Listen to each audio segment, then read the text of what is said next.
orang sufi mulai cemburu kepada gurunya. Di mana kata ulama dipakai oleh umat Islam untuk orang yang ilmunya sedikit pun dibilang ulama. Atau ilmunya banyak tetapi masih jatuh kepada syubhat. Kepada yang diharamkan. Mengejar dunia. Ini yang tidak menunjukkan kerohanian yang luhur, yang tinggi. Kebersihan jiwa. Itu juga dinamakan ulama. Nah, orang-orang golongan sufi ini, dia cemburu. Kenapa guruku yang ilmunya luas, ditambah dengan kerohaniannya yang bersih, kenapa dinamakan ulama juga sama dengan orang yang punya ilmu sedikit? Jadi ustadz sedikit disebut ulama. Jadi penceramah sedikit disebut ulama. Ini terjadi dulu. Jadi atas kecemburuan ini, mereka memilih kata arifin untuk ulama mereka. Itu saja sebabnya sebetulnya.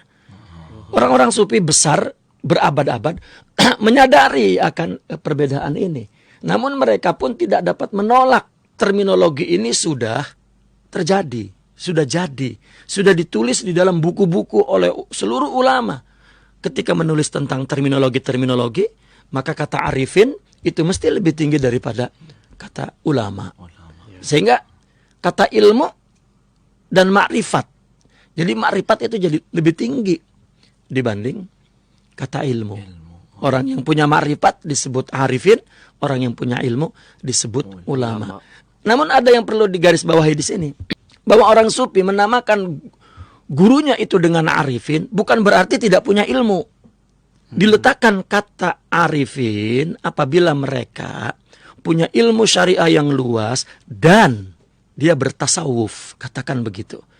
Dia mencapai kerohanian yang tinggi, jiwa yang bersih di dalam tasawuf, maka baru patut dikatakan arifin. Bagaimana? Jika dia mencapai kerohanian yang tinggi tapi tidak ilmu. Bukan ini yang dimaksud oleh orang sufi bahwa dia arifin, bukan. Karena selalu arifin itu setelah dia berilmu dan beramal, baru kemudian dia berakhlak, baru dinamakan arifin. Jika tidak, mereka tidak mengatakan itu arifin.